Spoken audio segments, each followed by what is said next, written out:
What's up, 802 Garage? I just wanted to make a real quick intro to this video because I didn't quite know what to edit today, and so I'm gonna throw it back to a different time, actually when it was cold and when my hair and my face looked a lot different. So this is actually about getting a little gift care package of sorts from my friend Jacob over at Rust Belt Garage. Please go check out his channel, link in the description. I'll try to put one of those pop-up things in the video too.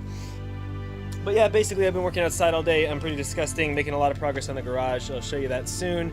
And tomorrow my video will be about my plans for June and the rest of the summer, which I can't full-time, daily videos, etc. But in the meantime, enjoy this tasty throwback to a much colder, much hairier time. Thank you very much, and that's all, folks. Well, that's all for the intro, at least. Just watch the rest of the video. What's up, 802 Garage? I have a package here. I know it is not a Z Creeper. This is actually a little goodie box, shall we say, from Jacob at Rust Belt Garage. I'll put a link to his channel in the description. Please go check him out. He's a good friend of mine, and he's got a 2G Eclipse that he's been working on. It's a 420A, but he's wired it up to a Mega Squirt, and he's going to be boosting it down the road. I think most of that has to happen in the spring, but he's also done some other crazy projects, welding lots of junk back together. But yeah, so I don't actually know what's in this other than I know at least some of it's related to DSM and some of it may be related to MR2, and he said there's some funny crap in here. So I'm just going to go ahead and open this up for you. And we'll find out at the same time what's going on.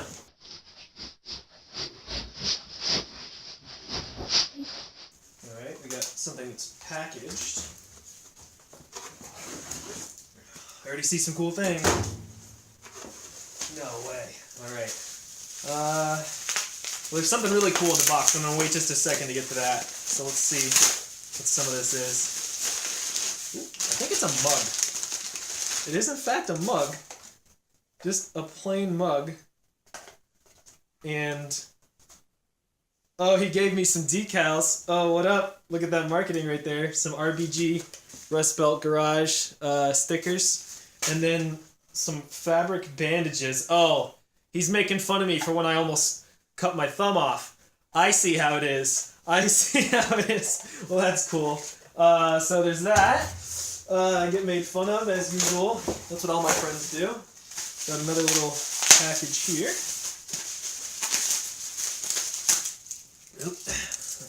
Oop, tape.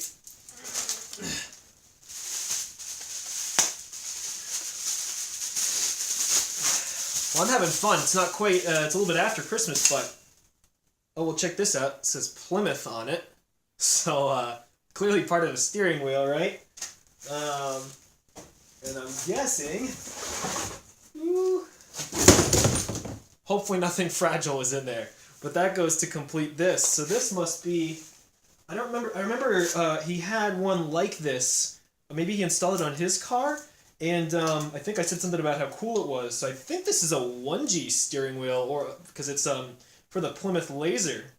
So that's pretty sick. Yeah. Well, that's really cool. I really appreciate that, Jacob. So we'll check out what I can do with this later, obviously. But it comes with the full assembly, so it should be able to be wired up for the horn and everything like that.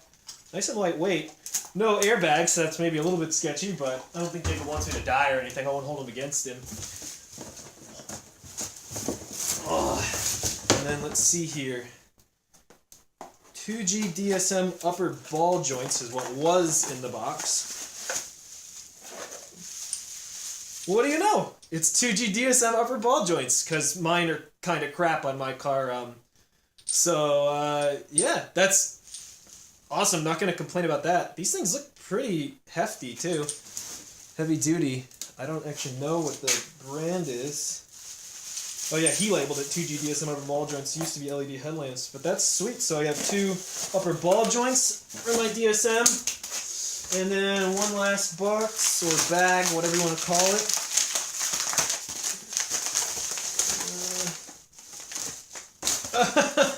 It's a raccoon stuffed animal. If you guys haven't seen any of the videos, we used to have raccoons that were running around in the garage. We don't know if they're still around or not, but they would randomly show up in my videos and just look at us. There's even a video of my stepdad petting one of them, which is pretty crazy. But yeah, legitimately wild raccoons. So here you go, a little mascot for the channel right there. Here, let me put it somewhere you can actually see it.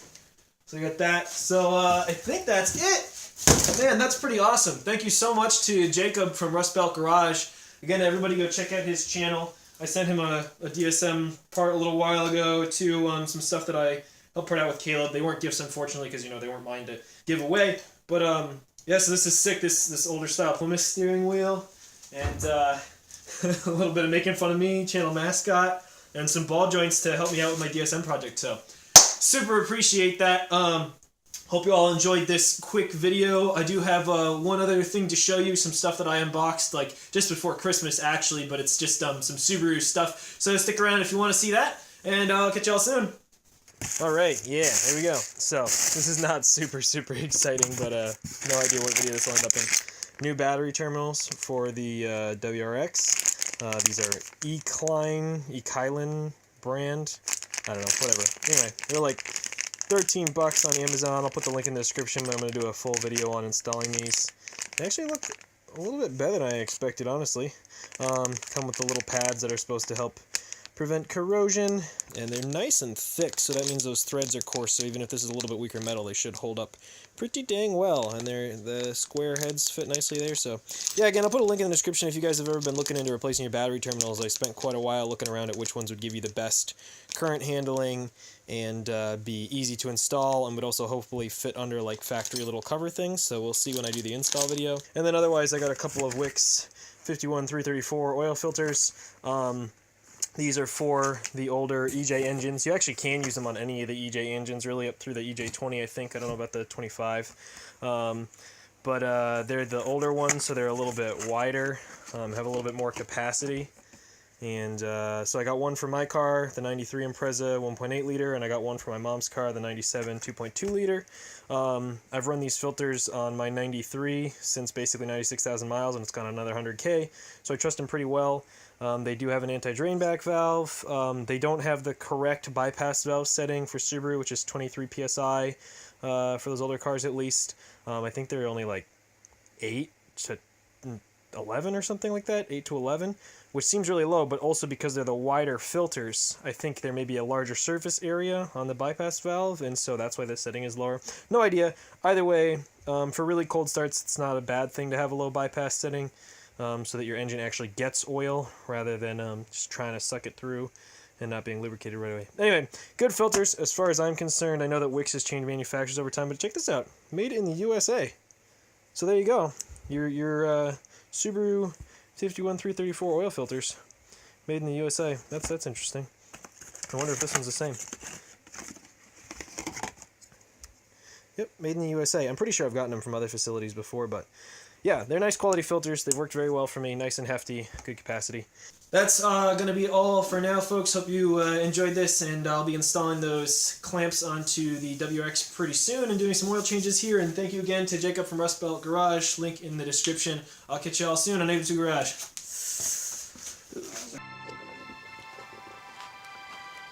Oh, and just one last quick note to tag on at the end here. I would love to see if I can put that Talon steering wheel into the MR2, wherever that is behind me. No idea if the splines are the same, but I just thought that would be pretty sweet since the MR2 steering wheel also doesn't have an airbag. It would match the old school style still, and my MR2 steering wheel is pretty beat up. Thank you once again so much to Jaycob from Rust Belt Garage. Please everybody go check out his channel. He's been doing a Turbo Dakota build, which is really sweet. That's actually all, folks. I'll catch you soon on Native 2 Garage. Bye.